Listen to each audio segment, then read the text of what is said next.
The house looked ordinary, too ordinary.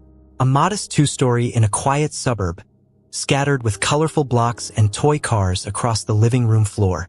But now, the air felt thick, charged with something unspoken. In the center of the rug, a small girl in a white dress knelt, her tiny hands gripping the hardwood as she sobbed uncontrollably. Her name was Sophie Landry, 5 years old, but the way she cried made the room feel like it belonged to grief itself. Surrounding her were 6 uniformed officers, crouched like statues, expressions locked between confusion and dread. "He's down there," Sophie screamed, pointing at the floor beneath her. "My daddy, he's under here. I heard him." Her voice cracked, but it rang with the kind of conviction no child could fake. The oldest officer among them, Detective Raymond Carlisle, narrowed his eyes. A 30-year veteran of the force, he'd heard thousands of lies. This wasn't one of them. There was no hesitation in Sophie's voice, only terror and certainty. The officers exchanged nervous glances, shifting uneasily on their heels. Carlisle gently stepped forward. "Sophie, sweetheart," he said, his voice low, almost a whisper. "What's your daddy's name?" She wiped her nose and barely managed a sobbing reply. "David Halbrook, he was here.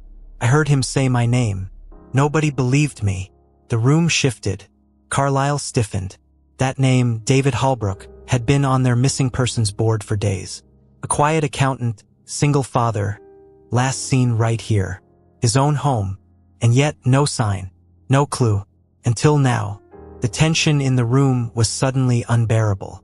The late morning sunlight filtered through beige curtains, casting soft glows on the officers' dark uniforms. Something about the floor seemed off, subtly warped beneath the rug. Carlisle knelt beside Sophie and gently peeled the fabric back. The wood beneath was stained, darker than the rest, with faint circular markings near the edges. His fingers hovered above it for a moment, cold, not just from lack of sunlight, but cold like something untouched, sealed away. Behind him stood Officer Mateo Rivas, the analytical one, and Officer Elijah Granger, always calm but visibly shaken now. Officer Blake Sutter, younger and brash, leaned in close. "Should we get a crowbar?" he asked under his breath, but Carlisle raised a hand, silencing him. Sophie wasn't moving. Her wide eyes never left the floor. "He's down there," she repeated, almost a whisper now. "Please help him." The officers leaned closer, unsure what to expect. It was then that something barely perceptible seemed to answer. A faint creak, a breath, a whisper through the wood. Every man in the room stopped breathing for a second. Carlisle's hand stayed frozen over the board. Sophie's sobs turned into stillness, waiting. And that's when no one moved, not even a blink. Because if what they thought they heard was real, everything was about to change. Detective Raymond Carlisle rose slowly, his knees stiff with age and caution, the weight of the moment heavy on his shoulders. What he'd heard wasn't just the frightened imagination of a child. It had substance. There was something beneath them, something that whispered back. "Rivas," he said, turning toward the most analytical officer in the group. "I want forensics here, and someone from demolition. No one steps on this floor again until we know what's under it." Officer Mateo Rivas was already dialing, his voice low but urgent. The usual calm in his demeanor had been replaced with sharp focus. This was no longer a routine call. Sophie hadn't moved. Her dress clung to her arms, and her cheeks were flushed and sticky from crying. Her small hands stayed on the floorboards, as if trying to reach through them. Officer Elijah Granger crouched beside her, slow and gentle, like approaching a wounded animal. "Sophie," he asked softly, "when was the last time you saw your daddy?" She bit her lower lip, holding tightly to the hem of her dress. "Last night. He tucked me in. He said he had to get something from the basement. Then I heard a loud noise, a thump. He didn't come back." Elijah looked up, eyes meeting Carlisle's. No words were needed between them.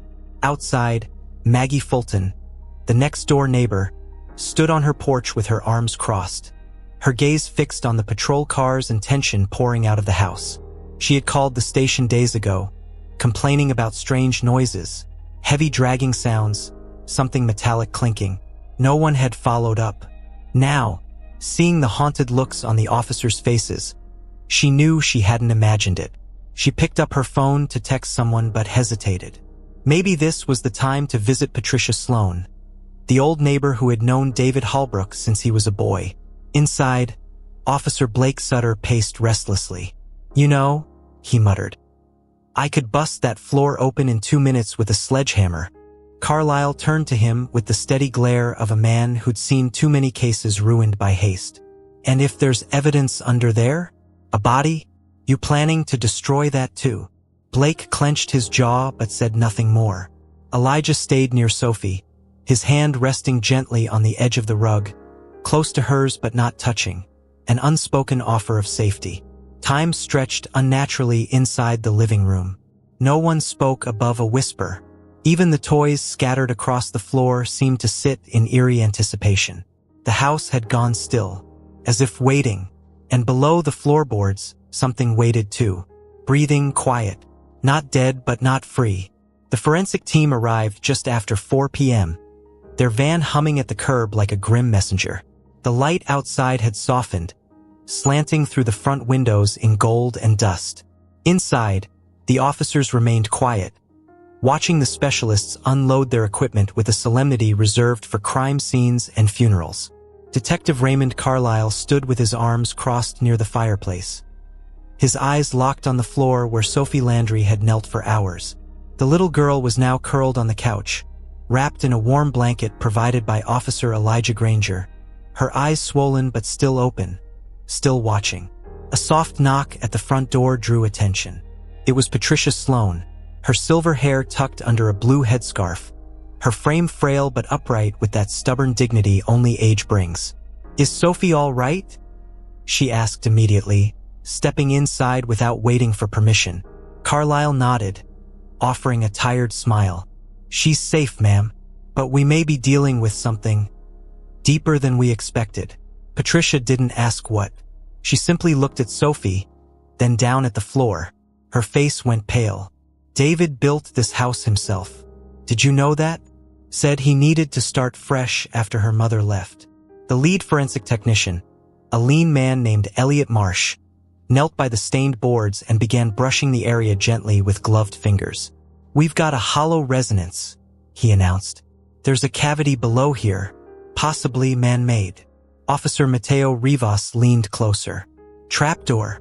Elliot shook his head. "Not exactly. This doesn't look like standard construction. The wood's newer in places. Someone replaced it recently, but not professionally." Carlisle stepped forward. "So someone covered it up." Elliot didn't respond. He didn't need to. Blake Sutter, restless again, stood near the kitchen doorway. "You're telling me he built a secret space under his own living room?" Patricia exhaled, her voice barely more than a whisper. "He was paranoid near the end. Said someone was watching him. He stopped answering the door. Even covered all the basement windows." Carlisle's eyes narrowed. "That wasn't part of the missing person report. Why didn't anyone say anything before?" Patricia looked down. "I didn't think it mattered. I thought he just needed time." Back on the floor, Elliot used a thin pry tool to gently lift one of the warped boards. A groan echoed as the wood bent and gave way, revealing darkness beneath, dry, dusty, and deep. A staircase, narrow and steep, descended into the unknown. The smell that rose from below was metallic and damp, like old rust and forgotten things. Sophie stirred on the couch, sitting upright suddenly. "That's where he went," she said softly, pointing again. "He said it was just for a minute." No one moved for several seconds. Carlisle stepped closer to the opening, staring into the void. A faint clicking sound echoed from below, rhythmic, unnatural. "Everyone back," he ordered. "We go down together." The first thing that hit them was the temperature. As Detective Raymond Carlisle descended the narrow wooden steps into the hidden space below the Halbrook home, the air grew 10 degrees colder with every step. The beam of his flashlight cut through a haze of dust, revealing walls of unfinished concrete and exposed insulation. Behind him came Officer Elijah Granger and Officer Mateo Rivas, their boots creaking cautiously on the old planks. It didn't feel like a basement. It felt like a tomb, one no one had ever intended to find. The stairs ended abruptly in a small square room. The ceiling was low, barely 6 feet high, and the walls were lined with wooden shelves that held nothing but dust and empty jars. In the center sat a heavy steel door, clearly not part of the original foundation. Carlisle approached it slowly, noting the rust along the hinges, the faint reddish smear near the handle. "Looks industrial," Rivas murmured, "like something from a bunker." Granger stepped beside him. "Or a vault." There was no keypad, no lock visible, just a wheel-style latch like you'd find on a ship or in a fallout shelter. Back upstairs, Sophie remained wide-eyed on the couch, her small hands gripping the armrest as if she could feel them descending with each breath. Patricia Sloane sat beside her, whispering prayers under her breath. Officer Blake Sutter, left to secure the main floor, paced near the staircase like a caged animal. "This is insane," he muttered. "Whole damn house is a trap." Maggie Fulton, who had entered quietly through the open front door, stood near the dining table, arms folded, voice steady. David wasn't crazy. He was scared. Said he heard voices in the vents at night. Said someone was watching him through the light fixtures. Blake laughed dryly, but no one joined him. Down below, Carlisle finally gripped the wheel and turned.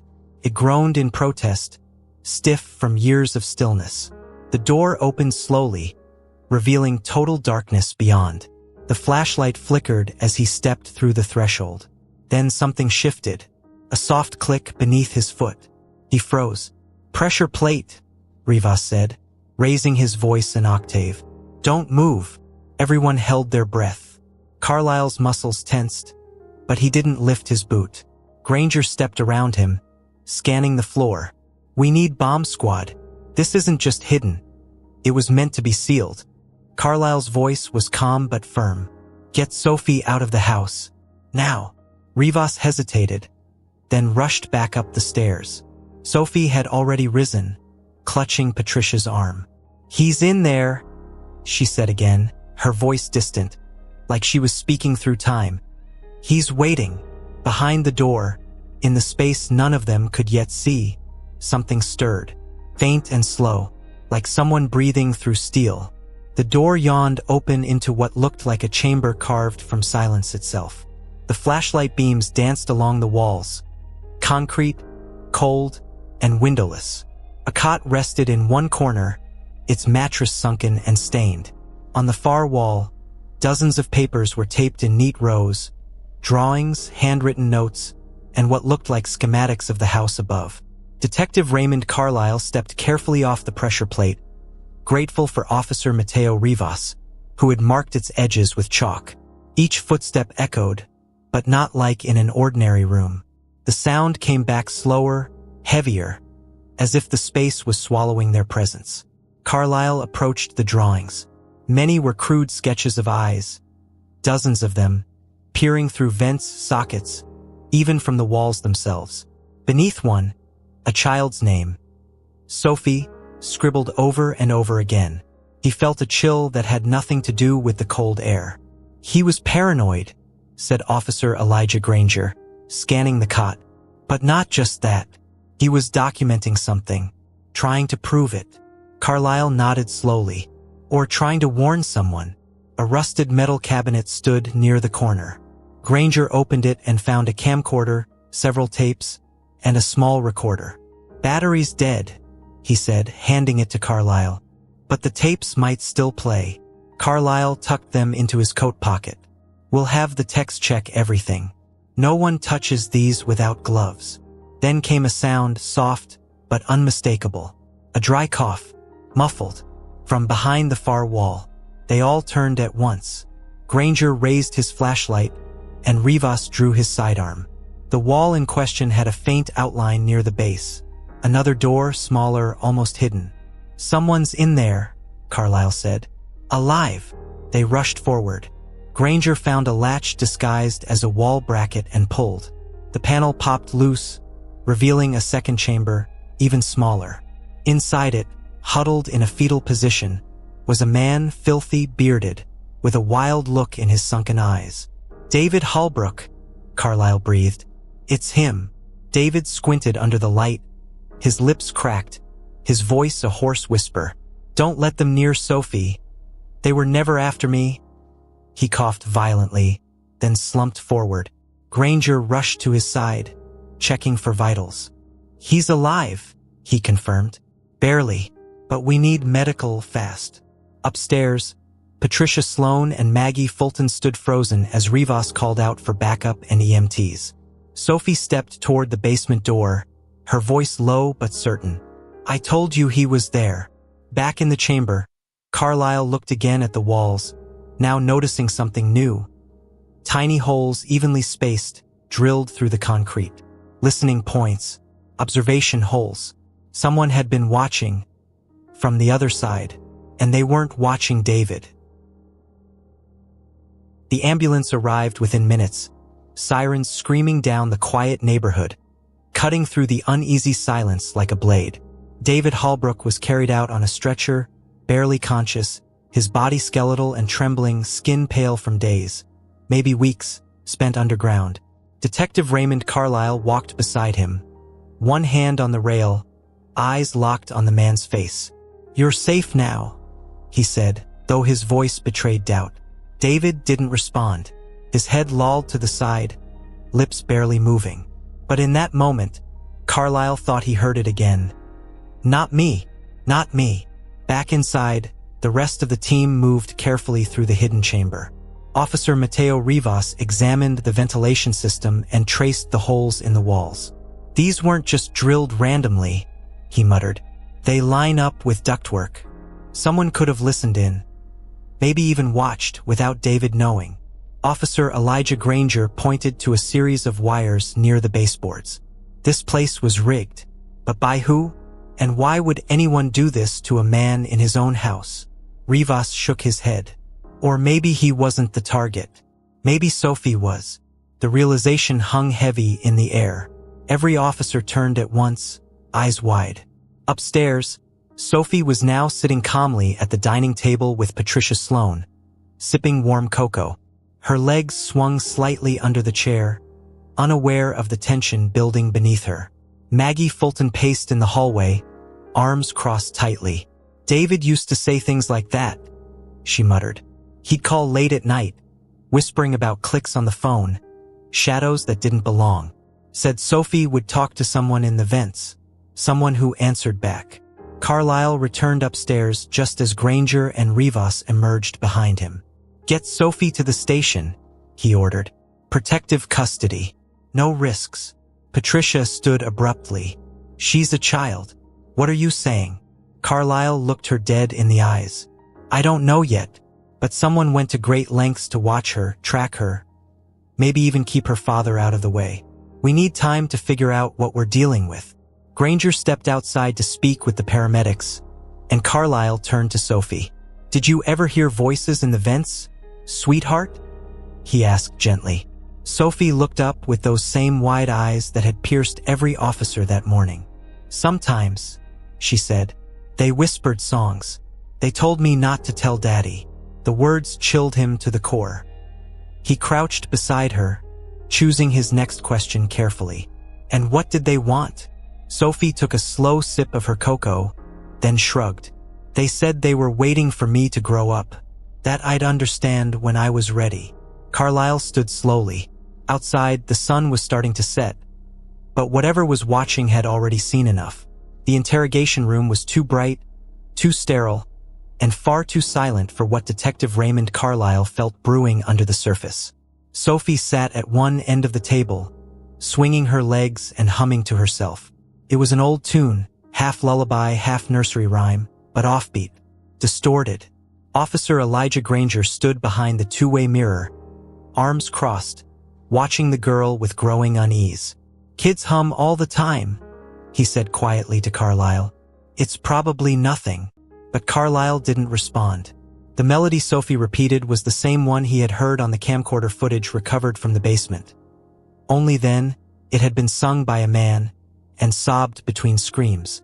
Back at the Halbrook residence, Mateo Rivas led a team of techs through the crawlspaces behind the basement chamber. What they discovered made even the most seasoned officer go still. Dozens of wires, routed intentionally, some leading into the ventilation system, others spliced into what appeared to be a hidden receiver.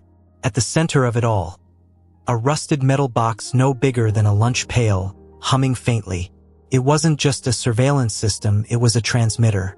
Someone was sending signals, Rivas said, his voice flat, and not just inside the house. These went out. The implications were staggering. Who would go through this much effort to monitor a child? And why had David Halbrook hidden himself instead of taking Sophie and running?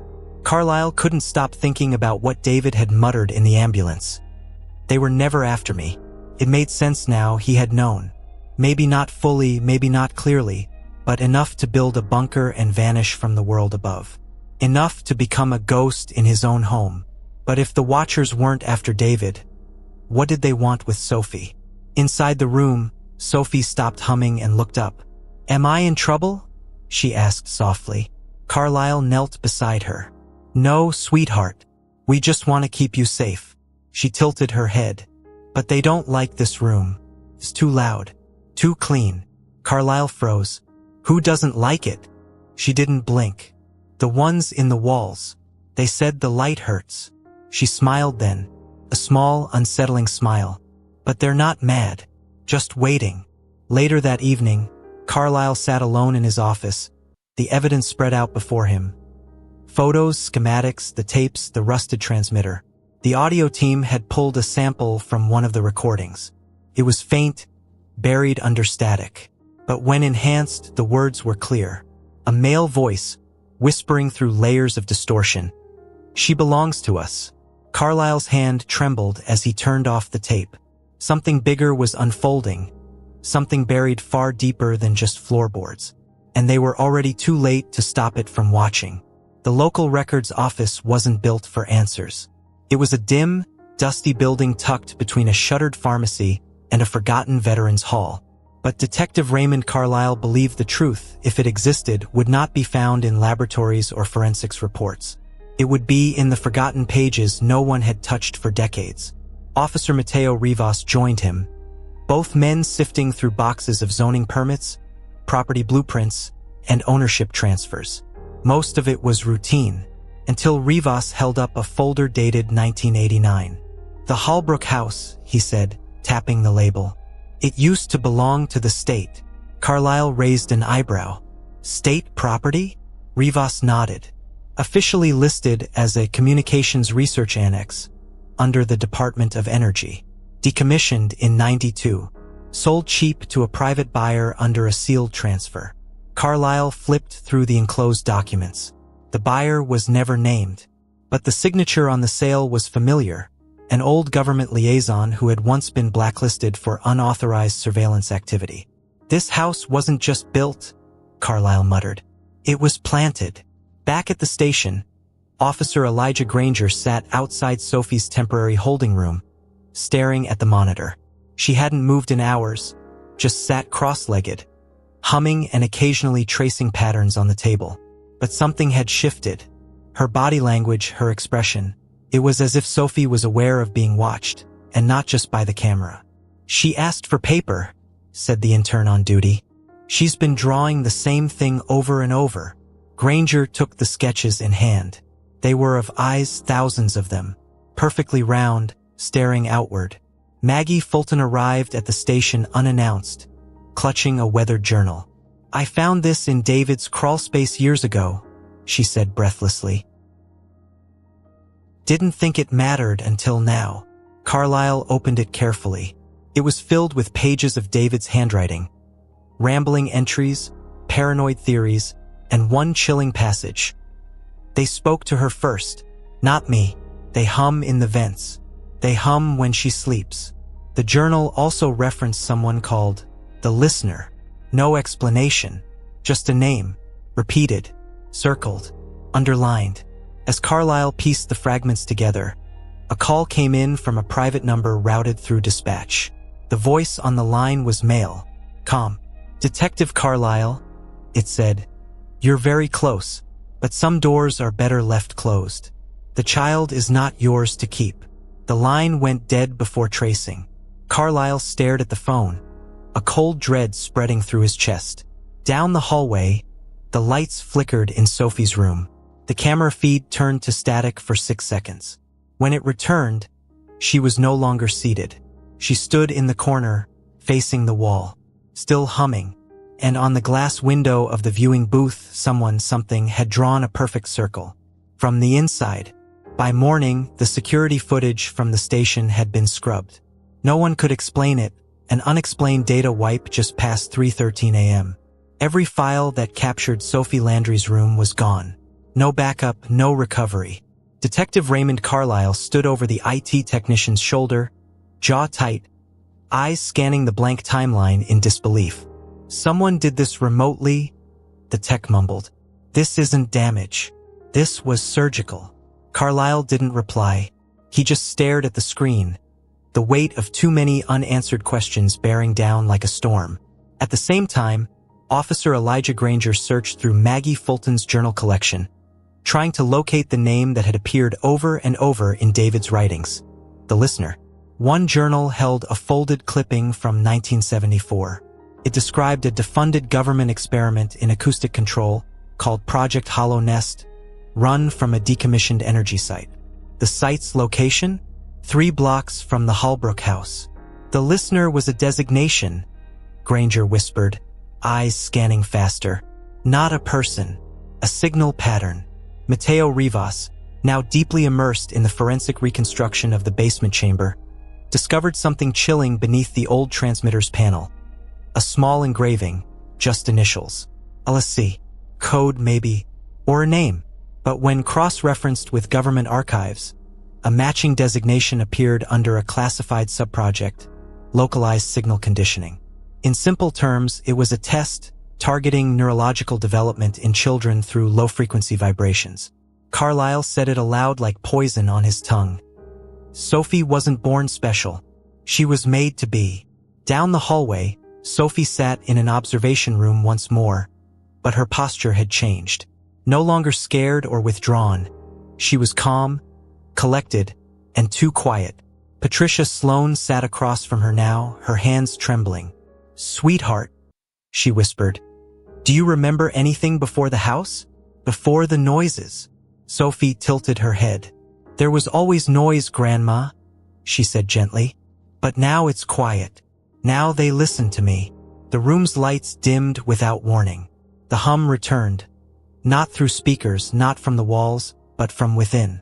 Carlisle, Rivas, and Granger stood frozen outside the door, watching the glass ripple faintly like water. The same circle appeared again, fogged into the inside of the observation window, this time pulsing faintly, glowing. From the speakers in the hallway, a low-frequency vibration began to build. Carlisle recognized it instantly. It was the same tone embedded deep in the old tapes. The listener's frequency. Sophie turned to face the window and smiled. "We opened something," Carlisle said, barely audible, "and it's not going back." Then the building's power cut out. Emergency lights failed. Radios died. And through the blackness, Sophie's voice echoed from somewhere unseen. Not frightened, not calling for help, but whispering, "I'm ready now." The station lay in complete darkness. No buzzing from the fluorescents, no hum of computer servers. Only silence so deep it pressed against the chest like weight. Detective Raymond Carlisle, flashlight in hand, stepped carefully through the corridor, the beam flickering with interference. His radio was dead. His phone useless. He wasn't sure what time it was anymore. All he knew was that Sophie Landry was no longer in her room, and that every officer left inside the building had gone silent. Down the hall, Officer Elijah Granger and Mateo Rivas regrouped in the records wing, lit only by the pale green glow of the backup emergency light strips along the baseboards. "She's gone," Rivas muttered. "No broken doors, no alarms. She just vanished." Granger wiped his brow. "This isn't abduction. This isn't even human." He held up the tape Carlisle had given him earlier. I boosted the audio again before the system crashed. There's a second voice under the whisper. He hit play. In the distorted hum, just under the voice saying, "She belongs to us," another voice, softer, older, replied, "She always did." Back in the main hallway, the circle had returned. Drawn again on the glass, this time in blood. Carlisle didn't flinch. He walked straight through the shattered door into the observation room, scanning for any sign of struggle. Instead, he found the walls lined with symbols, thin lines, concentric circles, patterns that matched the old schematics from Project Hollow Nest. At the center, lying neatly folded, was Sophie's little white dress. On top of it, her crayon drawings, hundreds of eyes now all closed. Suddenly, every speaker in the station cracked to life, not with static, but with breathing. Shallow, rhythmic, synchronized. It wasn't one person. It was many, dozens, maybe hundreds. Carlisle stood frozen as a voice finally emerged. It was Sophie, clear, calm, unafraid. "I understand now," she said. "They watched me to see if I'd listen back. Now I do." The speakers went dead again. Above the station, the sky had shifted. The clouds swirled unnaturally, and a low droning sound spread through the town. Lights flickered across power lines. Birds fled trees. Phones refused to connect. People stepped outside and looked upward, confused. It was as if the air itself had changed frequency, tuned to something older, deeper, and patient. Carlisle, now standing alone in the empty station, slowly sat on the nearest bench. He realized then Sophie hadn't been taken. She had been activated. The watchers, the listener, whatever force had spent decades preparing this, had finally passed the threshold. The town of Ashbrook would wake the next day and remember nothing unusual. The news wouldn't report it. The records would vanish. The house would collapse in a foundation fire. And yet, those who had looked too long into the circle would never unsee it. Sophie was gone, but she had never truly been theirs to begin with.